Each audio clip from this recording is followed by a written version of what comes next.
di slide yang keberapa, nanti silakan direkod pertanyaannya, nanti kita bahas setelah selesai presentasi. Ya, oke. Untuk activity based costing ya, dari kata-kata costing berarti kita membebankan biaya ke produk, itu kan intinya ya, membebankan biaya ke produk. Nah, di sini secara garis besar itu Anda sudah mengenal metode costing, Anda mengenal full costing, variable costing, waktu di akuntansi manajemen dulu ya. Kalau Anda lupa silakan dibuka kembali bukunya. Mungkin Anda mengenal juga waktu di ABI dulu ada job order costing, ada proses costing gitu ya. Nah, yang kesemuanya itu isinya itu mengatakan bahwa biaya produksi itu terdiri dari 3, bahan baku, BTKL, dan BOP. Itu kan, product costing intinya kan di situ ya. Nah, sekarang di metode activity based costing ini ya, kita akan melakukan perombakan terhadap costing. Ya, yang biasanya Anda kalau membebankan bahan baku BTKL BOP dasarnya kan menggunakan tarif ya. Jadi bahan baku itu ada berapa jumlah bahan bakunya yang dipakai, Anda kalikan dengan harga bahan bakunya. Tenaga kerja langsung juga gitu, berapa jam kerja langsungnya, Anda kalikan dengan tarif tenaga kerjanya. Terus untuk overhead juga sama demikian. Anda kan memilih dulu dasar pembebanannya ya untuk overhead ya, entah pakai jam mesin, jam kerja langsung, atau unit produksi gitu ya. Nah, Anda cari dulu konsumsinya berapa. Misalnya kita pilih jam mesin gitu, berapa jam mesin yang dipakai untuk overhead-nya, dikalikan dengan tarif per jam mesinnya. Seperti itu. Paham ya? Masih ingat ya? Nah, sekarang kita akan melakukan sedikit perombakan terhadap costing method dengan menggunakan activity based costing. Nanti akan kita jelaskan perbedaan antara activity based costing dengan metode costing tradisional yang sudah Anda kenal sebelumnya. Nah, yang perlu Anda pahami di sini sebelum saya memulai ya, yang perlu Anda pahami itu adalah untuk costing method sebetulnya cost itu ada 2 kelompok besar, ada direct cost, ada indirect cost. Ya. Direct cost itu biaya yang bisa langsung ditelusuri seperti bahan baku, BTKL dan overhead variabel. Gitu kan ya. Nah, tapi di sini nanti Anda akan melihat bahwa overhead variabel itu ada yang direct, ada indirect, ada yang fix, ada yang variabel gitu ya. Jadi keseluruhan overhead pabrik ini kita anggap sebagai indirect cost, sementara bahan baku dan BTKL itu kita anggap direct cost. Nah, karena bahan baku dan BTKL itu direct cost, berarti bisa ditelusuri secara langsung, kita tidak memerlukan metode ABC dalam membebankan bahan baku dan BTKL. Jadi antara metode ABC dan VBC sama, ya. Yang volume based costing atau activity based costing, yang tradisional atau yang activity based costing itu sama, tidak ada bedanya. Itu yang perlu Anda tekankan ya. Jadi untuk indirect cost karena bisa langsung untuk direct cost karena bisa langsung ditelusuri, maka antara ABC atau yang tradisional costing itu tidak ada bedanya. Nah, sekarang kita akan memasuki ke topik activity based costing. Kan kita bahas satu persatu. Nah, Anda dengan mempelajari bab ini diharapkan ya, Anda bisa menjelaskan peran strategis dari activity based costing. Activity based costing itu punya peran strategi, nanti akan kita bahas lebih lanjut. Kemudian kita harus bisa mendeskripsikan langkah-langkah dalam mengembangkan activity based costing system. Dan keuntungan dari activity based costing system kalau dibandingkan dengan volume based costing. Ya, jadi Anda nanti akan melihat perbedaan dari mana ABC system memperbaiki volume based costing system. Gitu, ya. Terus kemudian kita harus bisa mendetermine atau mendefinisikan ya, menjelaskan tentang biaya produksi ya, baik dengan menggunakan metode volume based costing atau yang tradisional ya, volume based method or activity based costing method gitu. Ya, jadi Anda dua-duanya harus bisa. Kemudian kita akan juga membahas tentang activity based management. Nanti akan kita bahas lebih lanjut apa itu activity based management. Dan kemudian Anda harus bisa mendeskripsikan bagaimana ABC dan ABM digunakan oleh perusahaan manufaktur, perusahaan jasa, ya, atau departemen produksi, departemen jasa gitu ya, atau di organisasi publik gitu. Jadi di ABC ini bisa diterapkan di mana-mana gitu ya. Terus kemudian kita akan juga bisa menggunakan activity based costing approach atau pendekatan activity based costing untuk menganalisis profitabilitas pelanggan. Itu akan kita bahas di pertemuan berikutnya, ya.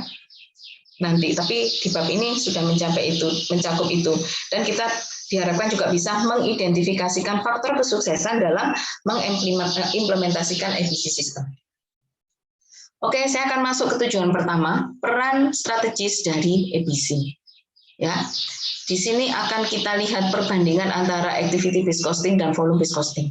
Nah, sebelum saya ke sana, Anda sebaiknya paham dulu apa sih yang dimaksud dengan activity based costing itu. Kalau dulu Anda membebankan ke produk, dasarnya adalah biayanya. Biaya bahan baku dibebankan ke produk, biaya overhead tenaga kerja langsung dibebankan ke produk, gitu kan ya.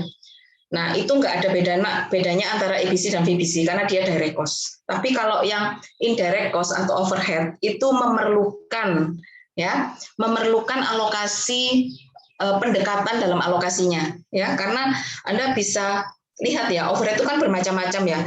Ada air, ada listrik, tenaga kerja tidak langsung, ada penyusutan, ada pajak bumi dan bangunan, ada asuransi, semua digabung jadi satu, ya. Kalau di VBC total overhead dibagi sama total cost driver. Kita bisa memilih cost drivernya, bisa diwakili oleh jam mesin, jam tenaga kerja langsung, unit produksi, yang kita pilih salah satu ya. Akhirnya nanti satu departemen yang overhead-nya beragam-ragam tadi, semua diwakili oleh satu cost driver. Seperti itu. Padahal Anda paham di sini, ya. Kalau misalnya saya di departemen pemotongan, ya, saya di departemen pemotongan. Pada departemen pemotongan, kegiatan utamanya memotong dengan mesin, gitu ya. Memotong dengan mesin itu kegiatan utamanya. Jadi akhirnya yang dipilih cost driver yang paling sesuai setelah dicari korelasinya waktu Anda belajar akuntansi biaya atau akuntansi manajemen dulu kan ada biaya dan cost drivernya yang korelasinya paling dekat mana itu kan yang kita pilih ya. Misalnya di departemen pemotongan mesin, akhirnya ketemu hasil korelasi misalnya ya, cost drivernya adalah jam mesin. Misalnya. Nah, jadi semua biaya, baik itu asuransi, penyusutan, ya semua biaya overhead pabrik ya, bahan tidak langsung, tenaga kerja tidak langsung, air, listrik, sarana prasarana, semua digabung jadi satu, dibagi sama total jam mesin yang dianggarkan, gitu kan? Akhirnya tarifnya ketemu tarif sekian rupiah per jam mesin, gitu. Nah, bagaimana ABC merevisi VBC? Nah, kalau kita membebankan biaya berdasarkan aktivitas, ya, Anda harus membuka dulu, di breakdown lagi. Ternyata semua biaya overhead yang ada di sebuah departemen sebelum dibebankan ke produk itu sebetulnya kan yang dikonsumsi oleh produk itu kan aktivitas ya, ya kan? Jadi untuk menyelesaikan sebuah produk kita harus melakukan serangkaian aktivitas dalam suatu departemen, serangkaian aktivitas di suatu departemen. Nah, jadi kalau kita membebankan ke produk, tidak lagi biaya overhead langsung dibawa ke produk. Tidak demikian. Tapi biaya ini dipakai untuk menjalankan aktivitas apa. Jadi setelah kita tahu resources-nya, biaya-biayanya, ya, sumber dayanya, sumber daya biaya, kita mendefinisikan aktivitasnya, ya. Baru kemudian biaya-biaya ini kita alokasikan ke aktivitas sesuai dengan kebutuhannya. Ya. Baru setelah biayanya terkumpul di aktivitas, maka kita punya tarif aktivitas dan dari tarif aktivitas itu baru dibawa ke produk. Ya, let's say contohnya seperti ini. Misalnya departemen pemotongan. Nah, ternyata di departemen pemotongan itu kan aktivitasnya banyak sebetulnya. Sebelum memotong dan setelah memotong itu sebetulnya ada aktivitas lain. Contoh, ya, memindahkan bahan baku dari gudang ke departemen pemotongan. Setelah dipindahkan dari gudang ke departemen pemotongan, aktivitas kedua membersihkan bahan baku. Ya. Aktivitas ketiga setelah bahan baku dibersihkan, kita melakukan setup mesin. Aktivitas keempat setelah mesinnya di setup, ya, kita melakukan penyusunan bahan baku ke mesin. Baru proses pemotongan itu berjalan. Setelah proses pemotongan, masih ada aktivitas lagi, pembersihan mesin, misalnya. Setelah selesai memotong, pembersihan mesin. Ya, terus kemudian setelah selesai dipotong, Ya, kita juga ada aktivitas lain, misalnya proses QC atau proses apa supaya bisa dilanjutkan ke departemen berikutnya. Dan secara berkala kita juga melakukan perawatan dan perbaikan mesin dan gedung dari departemen tersebut. Benar nggak? Ya kan? Kalau kita bilang departemen pemotongan, seolah-olah aktivitasnya cuma memotong. Makanya kita pilih jam mesin pemotongan sebagai cost drivernya. Padahal kenyataannya tidak. Ya, sebelum memotong Anda punya banyak aktivitas, setelah memotong banyak aktivitas. Ya, saya contohkan tadi misalnya setup mesin, penjadwalan mesin pemotongan misalnya. Apa itu terkait dengan jam mesin? Tidak. Setup mesin, jumlah pesanan yang mempengaruhi. Semakin banyak pesanan datang, sering di setup karena berubah-ubah sesuai pesanannya, ya kan? Terus kemudian mungkin kalau untuk penjadwalan itu lebih cocok menggunakan jam kerja penjadwalan. Jam kerja tenaga kerja yang menjadwal itu, JKL penjadwalan misalnya. Ya, terus di pengangkutan lebih cocok dengan JKL bagian pengangkutan, pemindahan tadi, penyusunan juga lebih cocok JKL. Jadi ternyata sebetulnya dalam departemen pemotongan yang cocok dengan cost driver jam mesin pemotongan itu sebetulnya mungkin hanya aktivitas pemotongan itu sendiri, yang lain ternyata nggak sesuai. Ya, seperti itu. Maka disinilah activity based costing memperbaiki volume based costing karena kita mau melihat secara lebih detail. Ya, itu seperti itu. Ya, jadi kalau kita menggunakan ABC system, ya, kita akan mendefinisikan aktivitasnya dulu. Ya, aktivitasnya kita definisikan, terus kita akan mendefinisikan biaya untuk menjalankan aktivitas itu. Seperti penjadwalan, mungkin perlu listrik, perlu tenaga kerja, perlu penyusutan komputer, terus kemudian untuk pengangkutan kita perlu alat pengangkut, misalnya penyusutan forkliftnya, sopirnya, bahan bakarnya, gitu ya. Pembersihan kita perlu air atau alat peniup debu-debu dan lain-lain, misalnya seperti itu ya. Jadi ternyata di masing-masing aktivitas itu punya konsumsi sendiri-sendiri. Itu. Nah, baru setelah ngumpul di aktivitas, kita bikin tarif beraktivitas, baru dibawa ke produk. Itu. Mengapa yang dipakai adalah aktivitas? Karena aktivitas itu adalah alasan terjadinya biaya. Kita nggak mungkin mengeluarkan biaya kalau nggak ada aktivitas. Benar kan? Nah, dengan adanya activity based costing ini, ya, strategic role-nya, peran strateginya itu, kendalikanlah aktivitasmu. Dengan demikian berarti Anda secara otomatis sudah mengendalikan biaya. Itu sebetulnya kunci utama dari bagaimana ABC costing itu memperbaiki volume based costing.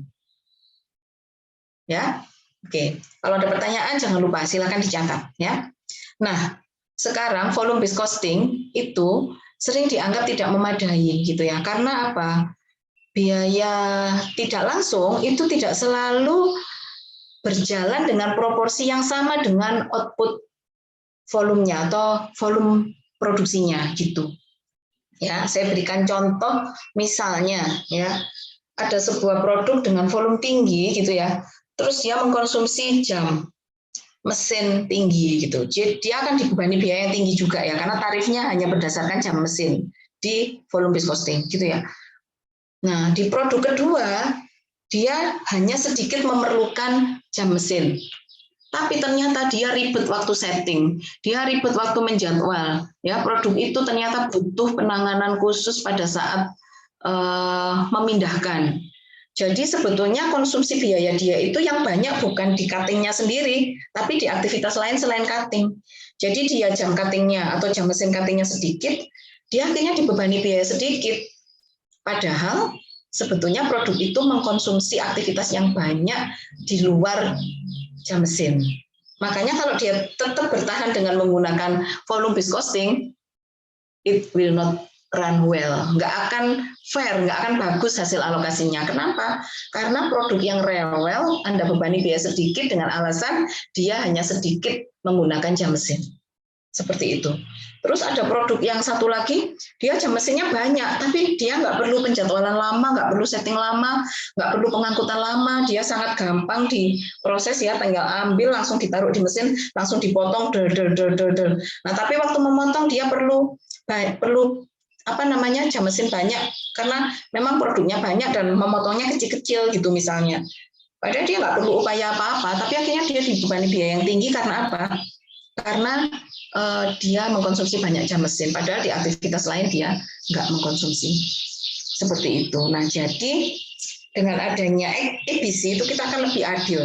Kalau sebuah produk mengkonsumsi banyak di aktivitas ini, maka dia akan banyak dibebani di aktivitas tertentu, Jadi kita nggak menyamaratakan semua aktivitas itu ke dalam satu biaya yang dibagi dengan jam mesin, karena ternyata dalam satu departemen itu banyak aktivitas yang ternyata nggak cocok atau nggak jalan secara proporsional dengan pertambahan jam mesin, seperti itu.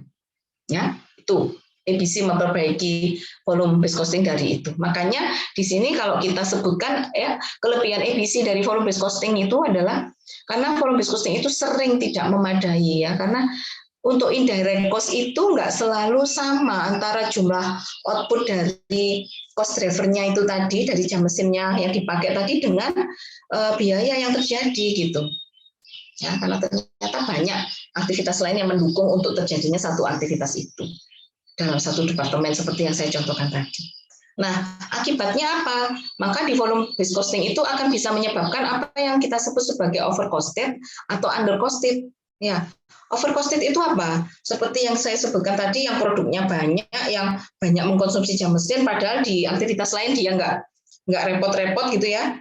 Nah, ada juga produk yang undercosted itu terjadi pada apa? Contoh yang saya sebutkan satunya lagi, ada sebuah produk dia jam mesinnya cuma sebentar, motongnya panjang-panjang gitu, cuma kecil-kecil panjang-panjang, jadi mengkonsumsi jam mesin yang sedikit gitu ya. Tapi di samping itu di aspek persiapan dan lain-lain dia ternyata sangat ribet. Jadi dia mengkonsumsi banyak jam penjadwalan, banyak jam setting, banyak jam perawatan dan perbaikan dan lain-lain. Seperti itu. Nah, jadi akhirnya akan menyebabkan distorsi atau kesalahan dalam membebankan biaya yang kita sebut dengan istilah undercosting atau overcosting. Ya, overcosting ini terjadi kalau di mana dengan adanya tarif tunggal dari ABC yang ada di volume based costing tadi, itu membebankan biaya yang terlalu tinggi pada produk yang sebetulnya mengkonsumsi sedikit sumber daya. Sebaiknya undercosting kita membebankan biaya yang terlalu rendah pada produk yang banyak mengkonsumsi sumber daya akibat dari ketidakseragaman antara rangkaian macam overhead yang beragam tadi dengan cost driver yang dipilih. Seperti itu. Nah, jadi akhirnya activity based costing menggunakan informasi detail tentang aktivitas yang dibuat oleh biaya tidak langsung tadi, overhead tadi ya, so that outputs are charged only for resources consumed. Jadi akhirnya kalau ada sebuah produk, ya cara membebankan biaya ke produk itu sebanyak apa produk itu mengkonsumsi aktivitas dan cost driver dari aktivitas itu. Gitu. Jadi ABC ini jauh lebih adil seperti itu. Nah, di sini meskipun ya sering terjadi ketidaklayakan ya, ketidaksesuaian ya volume based costing itu ternyata cocok untuk beberapa kondisi. Ya, pada saat apa? Pada saat produkmu stabil, nggak berubah-ubah. Jadi misalnya susu kemasan gitu ya, yang membedakan cuma rasa antara produk A, B, C itu yang membedakan cuma rasa. Proses produksinya sama, cuma pemberian rasanya beda. Meskipun kamu punya banyak varian, tapi dia berada pada proses produksi yang homogen, yang sama. Nah, pada kondisi itu kita nggak perlu activity based costing, ya, karena Anda membuang energi gitu. Ya, tapi kalau Anda perusahaan yang bekerja berdasarkan pesanan atau Anda volume berdasarkan mass produk ya, tapi produk Anda itu dalam satu periode aja sudah variasinya banyak sekali gitu. Misalnya mebel, ada kursi, ada meja, ada lemari, itu kan sudah jauh sekali antara produk satu dengan produk yang lain. Pada kondisi ini tidak layak digunakan volume based costing karena konsumsi cost drivernya di masing-masing produk pasti berbeda, seperti itu ya. Jadi volume based costing sering digunakan di perusahaan kertas ya, karena Anda lihat perusahaan kertas nanti bentuknya ada kertas HVS saja ukurannya macam-macam, ada yang berbentuk buku, ada yang berbentuk lembaran kertas yang lain gitu ya. Pabrik kertas itu variasi produknya besar ya. Produk dari produk pertanian ya, proses produksi dari produk pertanian ya, perusahaan untuk komoditi yang lain yang Anda lihat variasi produknya banyak, itu sangat memerlukan EPC. Saat satu produk dengan yang lain mempunyai spesifikasi sendiri-sendiri dalam proses produksinya, maka EPC penting, gitu. Ya.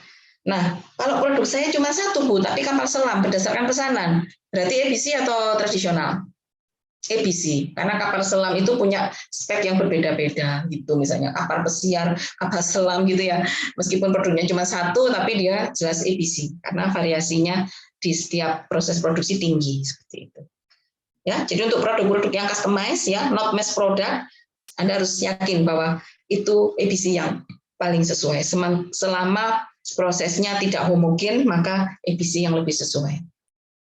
Oke, sekarang kita akan mempelajari istilah-istilah yang ada di dalam EPC.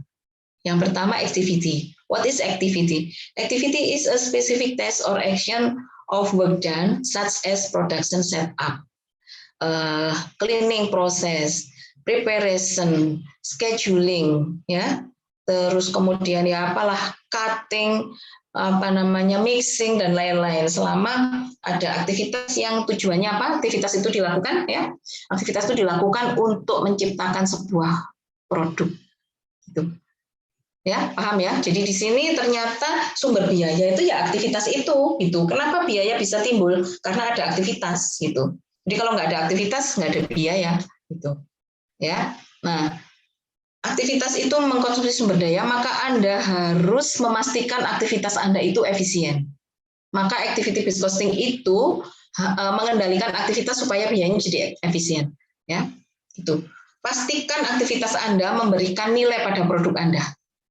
Ya, jangan sampai aktivitas yang Anda lakukan itu adalah aktivitas yang boros, yang ternyata nggak memberikan value untuk Anda. Itu akan kita kaji lewat APM. Nanti akan kita bahas lebih lanjut. Ya. Nah. A resources is an economic element needed or consumed in performing activities such as salaries and supplies. Jadi untuk menjalankan aktivitas Anda perlu sumber daya. Ya, saya contohkan tadi misalnya, saya punya listrik, ya, gardu listrik di pabrik saya gitu. Ini dikonsumsi oleh siapa listrik ini? Oh, dipakai di aktivitas mulai dari penjadwalan saat komputernya dinyalakan, terus kan kalau kita menjadwal di suatu ruangan kan perlu penerangan ya kan, terus kemudian listrik juga dipakai saat setup mesin, saat pembersihan, listrik dipakai di mana-mana. Tapi di masing-masing aktivitas ini kan mengkonsumsi listrik yang berbeda-beda ya. Ya, nah makanya Anda harus paham di sini ternyata nanti misalnya listrik itu punya cost driver KWH gitu ya, maka kita akan membagi biaya sumber daya ini ke aktivitas berdasarkan konsumsi cost drivernya. Bisa dipahami ya di sini ya itu. Jadi Anda harus paham ada activity, ada resources gitu. Resources timbul karena adanya activity, activity timbul karena adanya produk. Kalau nggak ada produk yang ingin dicapai, activity nggak ada. Kalau nggak ada activity, nggak ada konsumsi resources. Alasan adanya aktivitas adalah produk. Ya, alasan adanya konsumsi sumber daya adalah aktivitas. So that's what you should understand about activity based costing. Gitu. Nah, jadi di sini Anda sudah paham. Ternyata kalau di EPC system ada 2 step, bukan dari bahan baku langsung ke produk, tapi dari bahan baku ya dipakai di aktivitas mana bahan ini. Ya, terus dari aktivitas itu dibawa ke produk apa gitu. Ya, siapa yang mengkonsumsi sumber daya dari aktivitas A, B, C di produk apa itu. Jadi kita punya 2 stages ya atau 2 tahap dalam membebankan biaya ke produk kalau kita pakai EPC.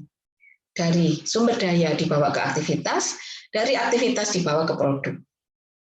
Ya, saya contohkan sumber daya itu ada listrik yang pakai KWH cost drivernya, ya, air yang pakai meter kubik. Ya, terus kemudian ada gaji karyawan misalnya DLH, direct labor hours cost drivernya. Bahan tidak langsung kita pakai kilogram misalnya atau liter gitu ya. Nah, semua itu nanti akan kita bawa ke aktivitas-aktivitas. Aktivitas mana yang mengkonsumsi listrik? Dasar pembebanannya adalah KWH. Berarti KWH, berapa KWH di aktivitas 1, berapa KWH di aktivitas 2. Kita kalikan dengan tarifnya, akhirnya kita akan ketemu yang disebut dengan biaya aktivitas. Nah, proses pembebanan dari sumber daya ke aktivitas atau proses pengalokasian biaya untuk menjadi biaya aktivitas gitu ya, itu kita memerlukan apa yang disebut resources consumption cost driver, atau singkatnya kita bisa menyebut sebagai resources drivers ya, resource drivers ya, pengendali biaya sumber daya. Terus kemudian setelah biaya aktivitas ada, baru nanti dibawa ke produk kan. Nah, kita menggunakan cost driver yang kedua, misalnya aktivitas penjadwalan. Cost drivernya apa? Jam penjadwalan. Kalau ada sebuah produk yang dijadwalnya susah, dia mengkonsumsi jam penjadwalan yang banyak, maka dia dibebani jam penjadwalan yang tinggi. Saat pembersihan misalnya cost drivernya yang cocok bahan baku ya, suatu produk mengkonsumsi bahan baku lebih banyak, berarti pembersihannya lebih rumit, maka dia dibebani lebih banyak di aktivitas pembersihan. Bisa dipahami. Jadi kita menyebut itu sebagai activity drivers. Yang activity drivers itu adalah sebuah dasar pembebanan ya untuk mengalokasikan biaya dari aktivitas ke produk. Ya, jadi kita punya dua step. Yang pertama membebankan biaya dari sumber daya ke aktivitas, kita gunakan resources drivers. Yang kedua membebankan biaya dari aktivitas ke produk, kita gunakan activity drivers. Seperti itu. Ya. Nah, ini two stage-nya ya, two stage-nya. The two stage cost assigned ya, approach for indirect cost ya. Resources cost such as factory overhead are assigned to activity cost pools and then to cost object. Jadi pertama biayanya atau sumber dayanya dialokasikan ke activity dulu ya, cost pool-nya itu berupa activity ya, kolom biaya penghimpun biayanya itu disebut aktivitas, baru dari aktivitas nanti sesuai konsumsinya oleh produk ya, cost object ini produk ya, dia akan dibebani biaya sesuai dengan konsumsi aktivitasnya. Nah, sementara kalau kita menggunakan volume based costing yang lama, Anda sudah kenal misalnya departemen pemotongan tadi, ya udah semua biaya dikumpulkan dibagi sama jam mesin misalnya. Ya, itu kita sebut sebagai single plan or departmental cost pool. Jadi yang menjadi kolam biaya itu adalah departemen itu, dan kita hanya punya satu tarif single rate. Tapi kalau di ABC satu departemen itu ternyata terpecah-pecah jadi banyak aktivitas gitu. Ya, terpecah-pecah jadi banyak aktivitas. Nah, akhirnya di situ kita punya activity rate ya, yang cost drivernya yang dipakai adalah activity driver gitu. Seperti itu. Oke, jadi the use of cost driver in its stage makes activity based costing generally more accurate than volume based costing. Jadi dari sini kita akan tahu, oh ABC itu jauh lebih akurat daripada VBC. Kenapa? Saat kita punya produk A ternyata di contohnya tadi departemen pemotongan ya, dia perlu proses pemotongan sedikit yang ribet di proses yang lain, maka dia akan dikenai jam penjadwalan tinggi, jam setup tinggi, jam persiapan tinggi, jam pengangkutan tinggi. Ya pokoknya sesuai dengan konsumsinya lah. Makanya disebut lebih fair ya, lebih akurat, lebih fair itu untuk activity based costing system. Ya.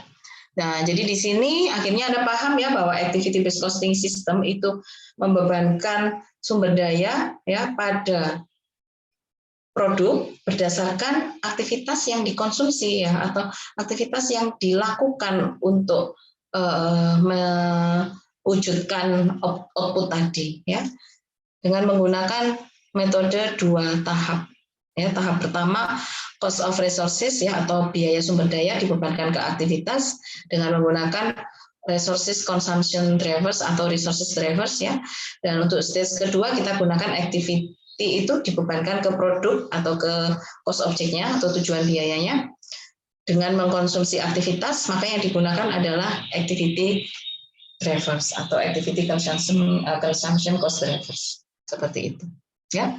Nah, berikutnya kalau Anda menentukan tarif dari aktivitas itu kan di awal periode Anda untuk costingnya itu Anda akan dibantu dengan activity based budgeting. Jadi untuk running activity based costing system kita perlu 3 kelompok besar dari implementasi ABC itu. Yang pertama itu activity based budgeting saat Anda menentukan tarif. Jadi Anda menganggarkan biaya di masing-masing aktivitas ya, dengan resources driver tadi Anda bagikan biaya dari sumber daya ke masing-masing aktivitas. Ya, menganggarkan itu, terus kemudian Anda juga menganggarkan konsumsi cost driver-nya, akhirnya biaya dari aktivitas itu dibagi sama konsumsi cost driver per aktivitas gitu ya, kita ketemu tarif. Ya. Nah, terus kemudian tarif itu kita jalankan ya. Nah, tarif itu ada tarif yang dianggarkan, tapi in the real implementation, Anda paham di sini bahwa ternyata kondisi yang terjadi itu akan berbeda antara yang Anda estimasikan dengan yang terjadi sesungguhnya itu. Karena pada saat estimasi ya, kita berdasarkan data estimasian, sementara yang di real itu adalah yang kita hadapi sekarang, dan kondisinya pasti akan berbeda. Kenapa? Lingkungan bisnis berubah, selera pelanggan berubah, ya kan? Terus kemudian karyawanmu keahliannya juga berubah, semakin pintar, oh ternyata lebih mudah pakai cara ini, aktivitasnya akhirnya berubah semua kan? Seperti itu. Nah, makanya kalau dulu Anda belajar biaya standar ya di akuntansi manajemen ya, kita mengatakan kalau berbeda dari aktual itu sebagai unfavorable, gitu kan ya? Ya, kalau dia lebih tinggi unfavorable, kalau lebih rendah favorable gitu. Kalau di ABC sekarang kita merevisi konsep itu. Unfavorable, biaya lebih tinggi, nggak apa-apa, selama dia mendatangkan value yang lebih bagus bagi customer, nggak apa-apa gitu. Jadi kita melakukan sebuah proses, oh ternyata di prosesnya lebih lama, tapi ternyata kualitas dari produknya jauh lebih tinggi, terus meskipun konsumsi cost driven-nya lebih banyak, nggak apa-apa, selama value yang dihasilkan lebih tinggi, akhirnya pendapatan buat perusahaan juga semakin tinggi. Gitu. Terus yang favorable juga nggak selalu bagus gitu, ya favorable biayanya lebih rendah gitu, ya biaya lebih rendah karena karyawannya lebih efisien gitu ya. Tapi nggak ada inovasi, nggak ada ini, nggak ada kebaruan-kebaruan, nggak ada ide, maka perusahaan ya selamanya akan jadi pengikut gitu, nggak punya kepemimpinan sama sekali baik dari sisi biaya maupun dari sisi inovasi. Makanya di sini ABC dikatakan alat strategi, bukan hanya sekedar alat costing, bukan sekedar costing method ya, tapi implementation of strategy gitu. Nah, jadi through activity analysis, a firm identifies the work it performs to carry out its operation. Jadi artinya di sini Anda setiap saat itu, saat implementasi itu adalah kesempatan Anda untuk memperoleh peluang, kesempatan Anda untuk memperoleh inovasi atau perbaikan dari aktivitas Anda. Makanya setiap jalan suatu aktivitas Anda selalu menjawab pertanyaan-pertanyaan seperti ini. Apakah aktivitas yang dilakukan itu didefinisikan, ya? Berapa banyak waktu yang Anda habiskan untuk menjalankan aktivitas itu, ya? Karena waktu ini identik dengan biaya kan, ya kan? Nah, sumber daya apa saja yang diperlukan untuk menjalankan aktivitas itu? Dan yang terakhir ini yang the most important thing that you should explain about the value yang dihasilkan oleh aktivitas itu. Nah, kalau Anda melakukan aktivitas ternyata nggak ada nilainya, maka di activity analysis ini akan menyebabkan aktivitas itu di-reduce atau terakhir di-delete, di-eliminate gitu. Ya, karena aktivitas itu nggak bernilai tambah. Ya, saya berikan contoh ya, misalnya gini, Anda menjalankan aktivitas gitu ya, mulai dari barangnya datang dari gudang dibawa ke pabrik tapi disimpan dulu ya. Jadi ada warehousing dulu, proses penyimpanan dulu, dari penyimpanan baru dipindah, moving ya, warehousing, moving, terus kemudian cleaning ya, setelah di cleaning terus scheduling, setelah di schedule diproses misalnya di departemen perakitan gitu, baru dirakit sesuai jadwalnya gitu. Nah, Anda bisa melihat di sini, kalau cleaning sebelum dan sesudah di cleaning itu ada perubahan dari kotor jadi bersih, ada value added-nya. Ya. Tapi saat moving, ya, sebelum dipindah dan setelah dipindah, apakah nilai produk berubah? Ya, dia hanya menjadi lebih dekat, gitu ya, tapi nggak berubah. Maka usahakan pabrik Anda itu berdekatan supaya biaya movingnya sedikit. Karena moving itu non value added activity, nggak ada tambahan ke nilai produk. Apalagi saving, menyimpan produk, ya, penyimpanan produk, bahan misalnya, penyimpanan bahan atau penyimpanan produk setengah jadi, itu sama sekali nggak bernilai tambah. Jadi kalau jadwalnya Anda atur bagus, gitu ya, jadwalnya diatur bagus, nggak ada lagi penyimpanan barang dalam proses. Selain barang dalam proses itu vulnerable, cepat rusak karena nggak kokoh ya, barang setengah jadi gitu kan ya, itu akan risiko kerusakannya tinggi. Belum begitu perlu biaya penyimpanan yang tinggi. Maka dengan scheduling yang bagus sebetulnya alur antar departemen dan antar proses dan antar aktivitas itu bisa berjalan dengan baik tanpa memerlukan proses penyimpanan. ya kan? Jadi akhirnya Anda menganalisis, wah ini aktivitas ini nggak ada nilai tambahnya, oh ini nggak ada nilai tambahnya, suatu saat harus saya kurangi dan suatu saat saya hilangkan. Akhirnya Anda tahu ada banyak perusahaan yang gudangnya itu ya di supplier gitu. Jadi dia melakukan electronic data interchange dengan supplier. Jadi ini loh jadwal produksi saya di-share dengan supplier pakai IoT ya kan, sudah zamannya sekarang. Jadi suppliernya langsung kirim, begitu kirim nggak usah disimpan di gudang, langsung masuk ke pabrik, dari pabrik diproses langsung selesai, langsung dikirim ke customer, nggak ada gudang barang jadi. Berapa banyak penghematan yang bisa kita hemat kalau seperti itu. Seperti itu. Jadi itu yang disebut dengan activity analysis. Value added, that's the keywords of activity analysis. Do your activity as long as this activity has value added. But if the activity has no value added, please remove that activity. Ilangin aktivitinya. Ya, pokoknya selama aktivitas itu memberi nilai, punya nilai tambah, lakukan. Ya, terus lakukan efisiensinya, gitu ya. Tapi kalau aktivitas itu nggak bernilai tambah, hapus, buang sudah aktivitas itu. Seperti itu. Ya, oke. Nah, untuk activity analysis ini juga akan ditunjukkan seberapa level ya dari masing-masing manajemen gitu ya. Ada unit level. Jadi ini levelnya level operasional. Pengendali unit level itu kalau satu unit bertambah maka biayanya bertambah. Contohnya biaya bahan, biaya pemakaian bahan habis pakai. Itu pengendalinya siapa ya? Pelaksana produksi, karyawannya, supervisornya gitu ya. Itu yang disebut unit level. Ini adalah level activity dengan kepentingan manajemen terendah, ya, level manajerial terendah. Yang kedua ada batch level. QC misalnya diambil sekelompok produk, disampling gitu ya, atau sekelompok produk di QC bersamaan, diambil yang terlihat berbeda mana diambil, atau delivery proses ya, proses pengiriman. Itu kan Anda lihat di sini bahwa sekali ngirim kan nggak mungkin satu produk, jadi sekelompok produk. Jadi pengendali biayanya adalah sekelompok produk. Itu yang disebut dengan activity level. Maka level manajerialnya lebih tinggi. Ya. Terus ada produk level, misalnya biaya iklan per produk, biaya desain per produk, ya. Terus kemudian ada engineering, ya, engineering change ya, to modify part of a product. Jadi kalau Anda melakukan rekayasa dari sebuah produk, itu kan berarti perbaikan remnya dari mobil Honda Jazz, remnya bermasalah diperbaiki, ada biaya perbaikan. Itu kan berarti per produk. Ya, itu level manajerialnya lebih tinggi. Desain, engineering, marketing ya, gitu. Nah, yang lebih tinggi lagi facility level. Anda beli gedung, investasi yang ROI ya, yang tinggi ya. Beli gedung, beli mesin baru. Nah, level manajerialnya juga lebih tinggi. Seperti itu.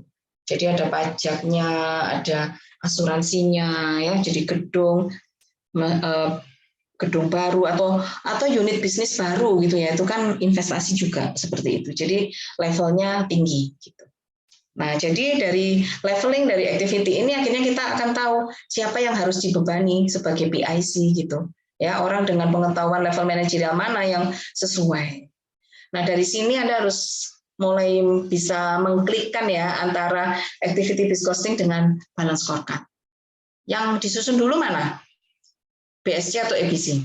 BSC ya, karena BSC itu adalah show you the target that you should achieve ya, target-target yang harus Anda capai. Untuk mencapai target itu apa yang harus Anda lakukan? Maka activity based costing harus Anda kembangkan. Pengembangan dari analisis rantai nilai tapi lebih detail ya. Activity based costing itu adalah pengembangan analisis rantai nilai yang kita buat lebih detail seperti itu ya. Jadi dia nggak lagi berdasarkan departemen tapi berdasarkan aktivitas ya, seperti itu. Oke, terus kemudian mengembangkan sebuah activity based costing system. Jadi cara yang pertama adalah Anda harus mengidentifikasikan sumber daya dan aktivitas. Sebetulnya yang diidentifikasikan pertama itu aktivitasnya. Aktivitas apa yang Anda perlukan untuk mencapai strategi Anda? Tulis semua aktivitasnya, mulai dari awal sampai akhir ya. Yang detail, kalau yang dianalisis rantai nilai kan tidak detail. Tuliskan aktivitasmu.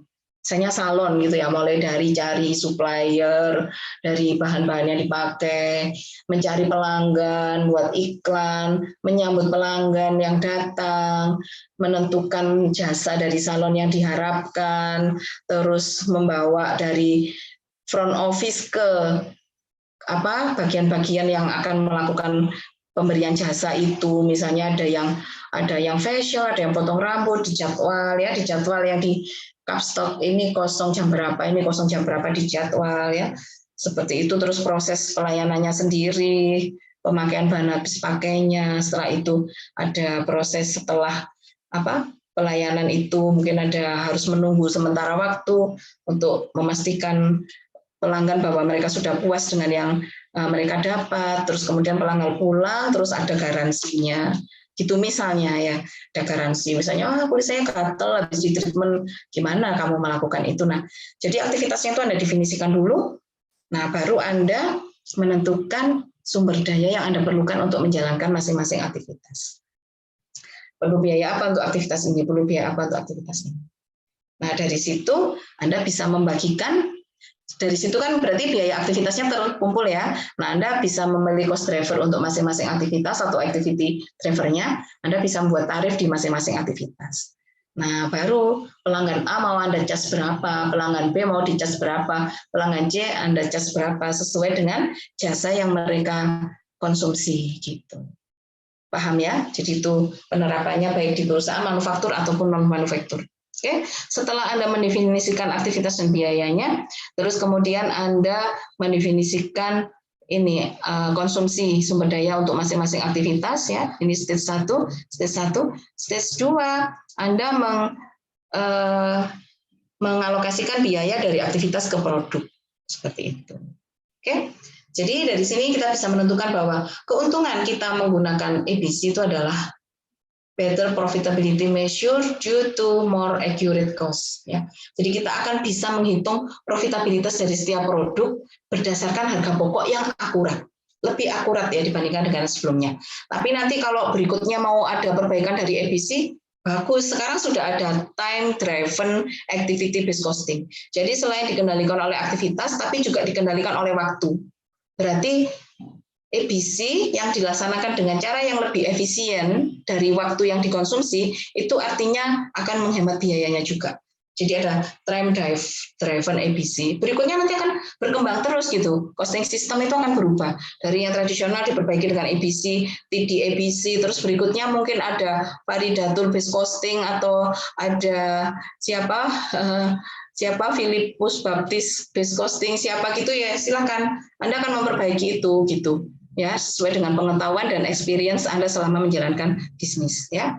Terus kemudian ada keputusan yang lebih baik yang bisa dibuat. Semakin detail informasi yang Anda dapatkan, semakin bagus keputusannya.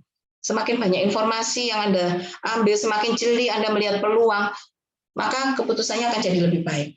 Ya, kalau di volume based costing kita melihat departemen secara utuh, tapi di activity based costing kita melihat satu persatu aktivitas ini apa permasalahannya. Jadi pengambilan keputusannya bisa cepat, tepat di tempat gitu ya. Akhirnya nanti akan mempengaruhi secara keseluruhan. Ya. Kemudian dengan adanya activity yang rinci, akhirnya kita memperoleh rinci juga informasi yang akan kita pakai untuk melakukan perbaikan. Ya, akhirnya estimasi biayanya juga akan semakin bagus ya. Kemudian kita akan terbantu dalam hal melakukan pengendalian biaya dari unused capacity. Kalau ada kapasitas yang nggak terpakai, diapakan.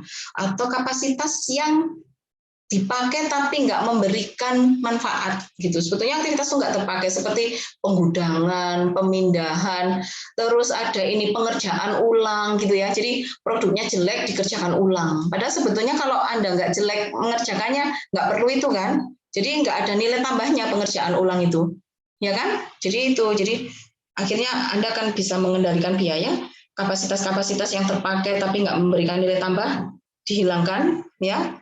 Aktivitasnya yang mengkonsumsi kapasitas yang nggak bernilai tambah dihilangkan, atau memang benar-benar ada kapasitas yang tidak digunakan, Anda harus cari aktivitas lagi untuk memperoleh value bagi pelanggan, seperti itu. Ya. Nah, ini contoh perbedaan antara volume based costing dan ABC costing dalam hal perhitungan. Nah, Anda punya dua produk ya, AW and SZ ya. Jadi di sini ada dua produk. Di sini ada volume ya. Anda lihat di sini AW diproduksi dengan jumlah volume yang lebih sedikit daripada SZ ya. Harga jual dari AW-nya juga lebih tinggi dibandingkan SZ. Kemudian konsumsi bahan baku dan tenaga kerja langsung untuk AW juga lebih tinggi dibanding SZ. direct labor-nya juga demikian, ya. Di sini lebih sedikit karena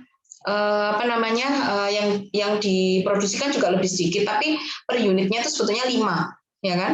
25.000 totalnya, 5.000 unit, jadi sebetulnya 5 per unitnya. Sementara yang di produk acid ini dengan bahan baku yang lebih murah, pengerjaannya lebih cepat juga, di sini hanya perlu 3,75, dari 75.000 dibagi 20.000, seperti itu. Ya. Nah, ini tidak akan berubah baik di EBC maupun VBC, ya, karena ini informasi harga jual gitu ya. Tapi nanti akan ada pengambilan keputusan setelah itu ya.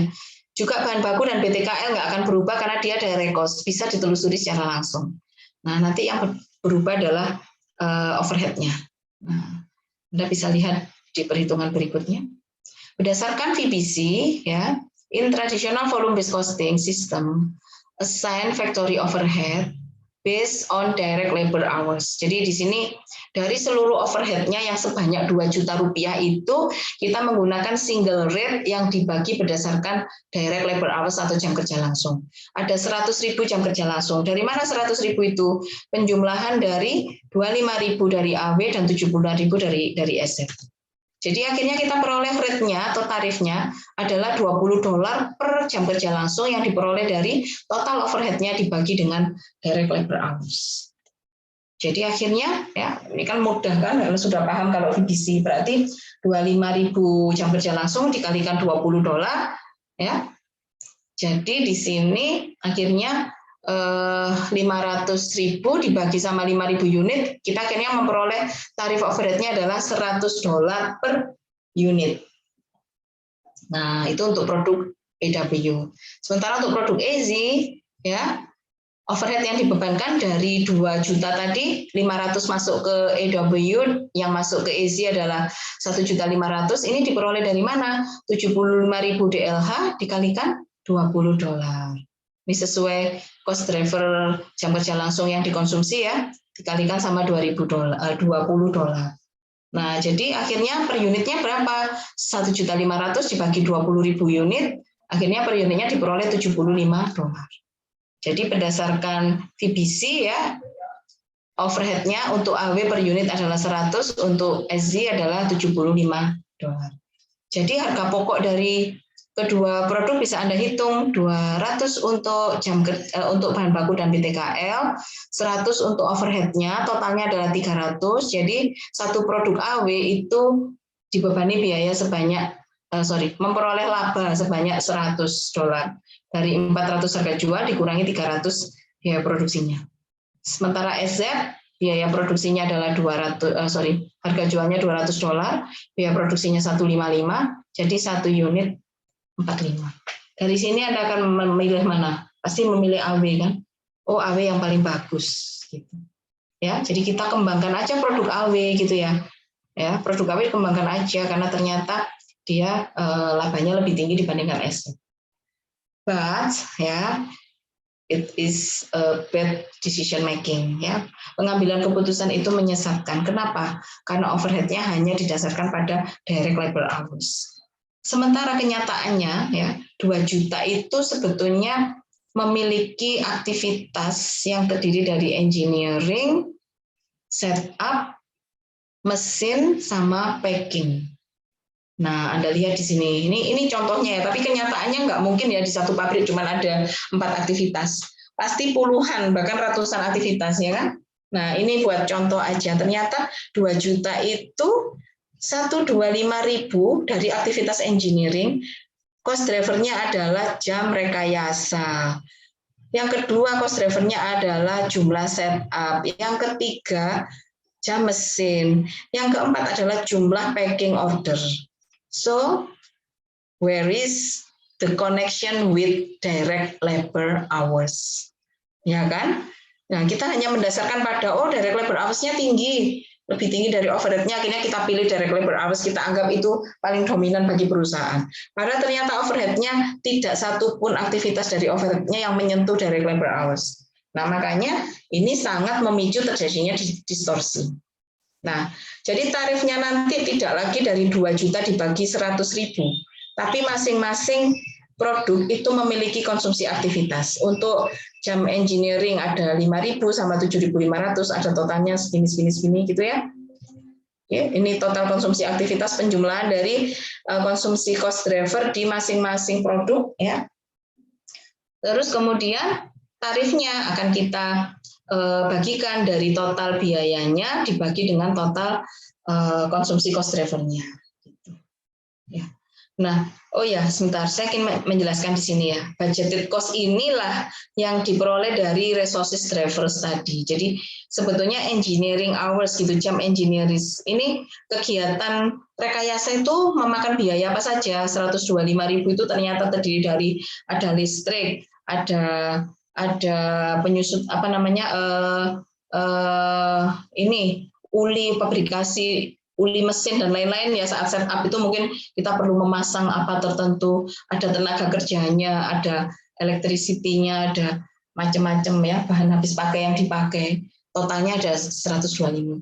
Berarti 125.000 ini sebetulnya menunjukkan hasil dari perhitungan resources driver yang dipakai untuk aktivitas engineering dikalikan sama tarif per resources driver tadi, akhirnya ketemu penjumlahan dari biaya tenaga kerjanya, terus kemudian ulinya, bahan habis pakai yang lain, listriknya dan lain-lain di total sekian. Juga untuk aktivitas yang lain. Ya. Nah, ternyata di overhead-nya itu yang banyak mempengaruhi itu adalah jam mesinnya, bukan jam kerja langsungnya. Maka pasti terjadi distorsi biaya karena ternyata cost driver jam kerja langsung yang dipilih di metode tradisional itu sebetulnya tidak berjalan bersamaan dengan biaya-biaya yang ada di overhead pabriknya sesuai aktivitas. Ya, jadi akhirnya seharusnya ya yang dipakai ya aktivitas ini, masing-masing aktivitas tarifnya sendiri-sendiri. Kita bawa sekarang untuk produk AW dari tarifnya tadi ya, tarifnya diperoleh dari sini ya. Nah, terus konsumsi aktivitasnya AW ini ada 5.000, 200, 50.000 dan 5.000 ya. Jadi di sini untuk produk AW 5.000, 250.000, 5.000 dikalikan tarifnya totalnya. Jadi tadi produk AW Anda bebani dengan 500.000 kan di volume fixed costing, ternyata sebetulnya dia mengkonsumsi biaya yang lebih tinggi. Jadi sebetulnya di metode tradisional itu terjadi undercosting di sini, undercosted ya. Karena biaya yang dibebankan di VBC itu sebetulnya terlalu rendah. Kalau kita lihat real implementation-nya, ternyata biaya yang ditanggung oleh produk AW itu sebetulnya 775. Jadi ada 275 undercosting. Paham di sini ya? Nah, jadi akhirnya total biaya produksi biaya overhead per unitnya bukan lagi 100 seperti yang tadi di sana tadi di VBC tadi, tapi ternyata sebetulnya 155. Demikian juga dengan SZ. Tadi totalnya 75 ya. Tapi ternyata sebetulnya hanya 6125. Di asset ini terjadi overcosting. Overcostingnya dari mana? Karena di metode VBC kita membebankan biaya yang terlalu tinggi. Maka kita sebut sebagai overcosting di sini. Oke. Nah, jadi akhirnya ini ternyata the real cost-nya 400 harga jual, total cost-nya 355. Dari mana? Dari 200 bahan baku BTKR dan 155 overhead per unitnya dijumlahkan, akhirnya ternyata profit margin-nya bukan lagi 100 tapi 45. Sementara yang di sini tadi cuma kecil ya, ini 45 kalau nggak salah tadi ya, coba kita lihat yang di metode tradisional. Nah, tadi 45. AW-nya tadinya 100, asset-nya 45, sekarang berubah dengan efisi costing secara lebih akurat. Kita lihat ternyata lebih detail, ternyata AW cuma mendatangkan biaya laba sebesar ini 45, sementara yang ini tadi 45 jadi 58,75 ya, karena terjadi ini under costing, jadi biaya yang dibebankan terlalu rendah seperti itu. Nah, jadi kalau tadi keputusannya yang mau kita produksi adalah produk AW, udah mahal, rumit pengerjaannya, labanya sedikit, maka sekarang Anda akan berubah keputusan. Enggak, saya nggak mau produksi AW, lebih baik aset, lebih gampang, jumlahnya besar, biayanya kostumnya sedikit, tapi labanya lebih besar. Benar nggak? Nah, jadi itu distorsi, kesalahan menghitung biaya menyebabkan kesalahan pengambilan keputusan. Itu yang ingin saya tegaskan di sini. Oke, jadi di sini berdasarkan volume based costing ini labanya 100, ini 75, tapi di biaya overhead-nya ya 100 sama 75, di ABC itu ada 155 dan 6125. Ini 55.000 under costing, ini 1375 over costing. Profitnya ya, ini ada perhitungannya yang nah, jadi sebetulnya perbedaan profitnya tuh disebabkan karena perbedaan dalam biaya itu tadi. Oke, demikian ya kita belajar tentang activity based costing. Nanti untuk penerapan yang berikutnya untuk APM, untuk customer profitability analysis kita akan bahas di pertemuan berikutnya. Saya cukupkan dulu sampai di situ, sampai dengan kita menghitung harga pokok dan Anda tahu kapan ada overcosting, undercosting dan cara menghitungnya. Asalnya ternyata dari biayanya gitu kan ya, perbedaan labanya dari biayanya dan bagaimana VBC menghasilkan informasi yang salah sehingga pengambilan keputusannya juga salah dan kondisi mana VBC bagus dipakai. Kalau di luar kondisi itu maka ABC yang lebih sesuai untuk dipakai. Oke, demikian saya akhiri, saya stop share dulu. Silakan kalau ada yang ditanyakan. Dari penjelasan saya yang panjang lebar tadi, silakan kalau ada yang ditanyakan.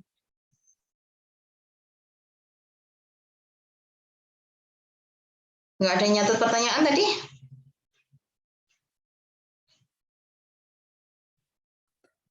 Halo? Jangan-jangan sudah tertidur semua ini ya? Enggak ya, masih bangun ya? Siapa yang mau bertanya? Saya Bu Aprilia. Aprilia Hasanah, silakan Aprilia. Tadi kan dikatakan bahwa kalau ABC itu digunakan oleh perusahaan yang memiliki aktivitas yang banyak ya Bu ya? Bukan, variasi produk yang banyak. Oh, variasi. Saya ingin bertanya ini Bu, apabila kita memiliki perusahaan jasa seperti itu, apakah bisa menggunakan ABC ya Bu? Sedangkan saya mengambil contoh tadi itu kan dicontohkan kayak perusahaan pemotongan kayu ya Bu ya, itu kan memiliki banyak aktivitas, sedangkan pada perusahaan jasa itu aktivitasnya itu sedikit. Itu bagaimana? Jadi saya mencontohkan salon juga kan? Iya. Iya kan? Berarti kan bisa gitu di perusahaan apapun bisa. Perusahaannya Aprilia apa? Kalau jasa yang saya maksud itu kayak tour and travel gitu Bu. Bisa. Aktivitasnya kan banyak tour and travel. Kamu pertama memperoleh informasi tentang tempat wisata, ya kan? Perlu biaya nggak itu? Itu aktivitas atau bukan? Iya Bu. Iya, mencari informasi tentang tempat wisata. Terus kemudian kamu membuat paket ya, menjadwalkan paket rute yang kira-kira menarik buat pelanggan. Ada alternatif wisata bahari, wisata gunung dan lain-lain ya. Itu kan jenis rute-rute yang akan dipilih ya. Jadi menentukan layanan itu. Kamu bekerja sama dengan hotel, menjalin kerjasama dengan hotel, dengan catering, dengan travel ya. Terus apa lagi? Banyak sekali aktivitasnya kalau kamu rinci. Benar nggak? Iya, Bu. Ya kan? Nah, nanti di proses guide-nya, jadi ada proses saat berjalan ya, jadi tour berjalan, nanti ada biaya untuk guide-nya, untuk membayar tempat wisata dan lain-lain. Itu kan aktivitas semua, sampai terakhir nanti kamu minta masukan dari pelanggan untuk perbaikan. Ya kan, bikin kuesioner untuk tahu rute mana yang diminati, terus kelemahannya apa gitu kan, terus kamu juga ngukur dari profitabilitas yang dihasilkan di masing-masing rute itu, yang banyak pelanggannya mana, yang tinggi labanya mana, itu nanti bisa kamu jadikan bahan untuk mengambil keputusan. Oh, baik. Berarti Iya. itu cara menghitungnya itu berarti aktivitas itu nggak harus yang apa ya Bu, yang kasat mata gitu ya Bu. Maksudnya kayak soalnya saya tadi nangkepnya itu aktivitas itu harus kayak ada pemotongan, terus jam mesin kayak gitu-gitu Bu. Oh enggak harus gitu. Tadi kan saya juga ngasih contoh untuk salon ya, mulai dari customer-nya datang, dicatat, bikin jadwal, nanti ke kapstok siapa, terus bikin jadwal ruangan, bikin jadwal kapstoknya, terus habis itu layanannya diberikan. Jadi nanti masing-masing pelanggan kan dicas berapa, itu kan butuh activity based costing juga. Ya bisa. Bahkan kamu perusahaan nirlaba pun bisa, yayasan gitu ya misalnya. Ada layanan apa itu namanya, misalnya apa ya, layanan ini bakti sosial gitu, itu bisa dihitung. penghijauan gitu, itu bisa dihitung aktivitasnya. Jadi Yayasan Alam Lestari misalnya gitu ya, jadi tugasnya itu melakukan penghijauan, penanaman pohon kembali, pembersihan sungai. Nah, masing-masing itu aktivitas itu bisa diukur berapa costingnya gitu. Kalau mau menjalankan aktivitas ini kita perlu biaya berapa. Nah, itu sudah activity based costing di layanan misalnya seperti yayasan tadi. Tinggal didefinisikan aktivitasnya, mulai dari mencari dana, ya kan? Jadi sebetulnya Anda mencari dana, terus mencari sukarelawan, melakukan jadwal event, ya kan? Terus menyesuaikan antara jadwal sukarelawannya sama jadwal lokasinya, terus dan seterusnya sampai nanti layanan itu terjadi, sampai kamu ukur customer kamu puas nggak, masyarakat sekitar puas nggak, ada komplain nggak, dan lain-lain. Seperti itu. Paham ya? Paham. Terima kasih banyak. Sama-sama. Jadi EBC bisa digunakan di perusahaan apapun gitu ya. Ada pertanyaan lagi, silakan.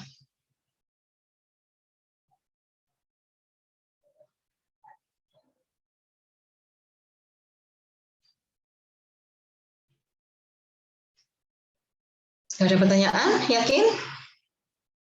Sepi lah ya. Saya sedih gitu ya. Rek, yakin Rek? Paham Rek? Saya nggak tahu harus sedih atau harus bahagia kalau nggak ada pertanyaan itu. Untuk perhitungannya tadi juga udah jelas.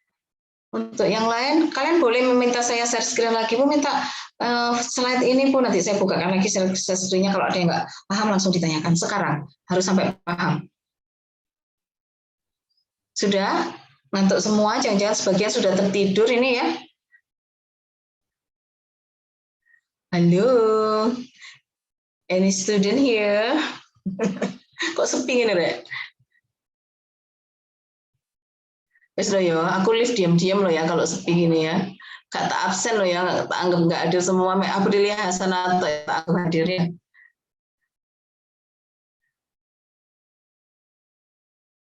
Nah, mulai ini. Kelas 2D-nya terbawa sampai kelas 3D. Ayo, Rek. Yakin nggak ada pertanyaan? Kalau yakin katakan, iya Bu, sudah ya apa sih Rek, kowe Rek? Aku ki ngomong ambek sopo ya? Masih belum ada, Bu. Oh, masih belum ada. Oh, akhirnya Erica Puspitasari berkomentar. Sudah yakin? Tidak ada pertanyaan, cukup jelas, oke? Nanti ini akan saya lanjutkan dengan ini ya. Makasih ya konfirmasinya Erica ya. Jadi saya tahu gitu harus mengakhiri atau masih harus ini berpusing-pusing. Kelas 3D ini masih sama kayak kelas 2 dulu. Ini saya ingat ini kelas ini diem banget, kalau ditanya diem gitu ya. Ya, mulai sekarang aktif ya, diskusikan. Saya yakin mesti ada yang nggak paham. Di satu sisi yang mana gitu, mesti ada yang masih miss gitu karena masih baru pertama. Make it clear ya, mulai sekarang dan yang berikutnya, karena nanti akan banyak diskusi. Ini aja yang presentasi saya nggak banyak pertanyaan.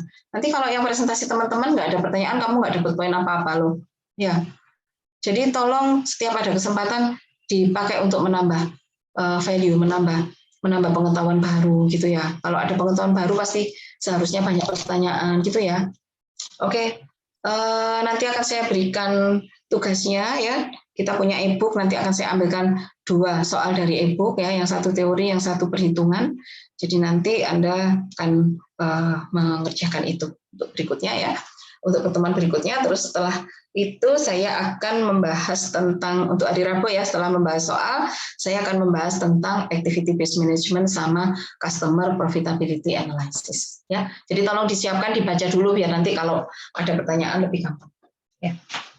Oke, sudah. Kalau demikian saya akhiri, saya akan absen dulu seperti biasa. Absen is sebuah obligation ya, harus dilakukan ya. Adinda Ayu Kumala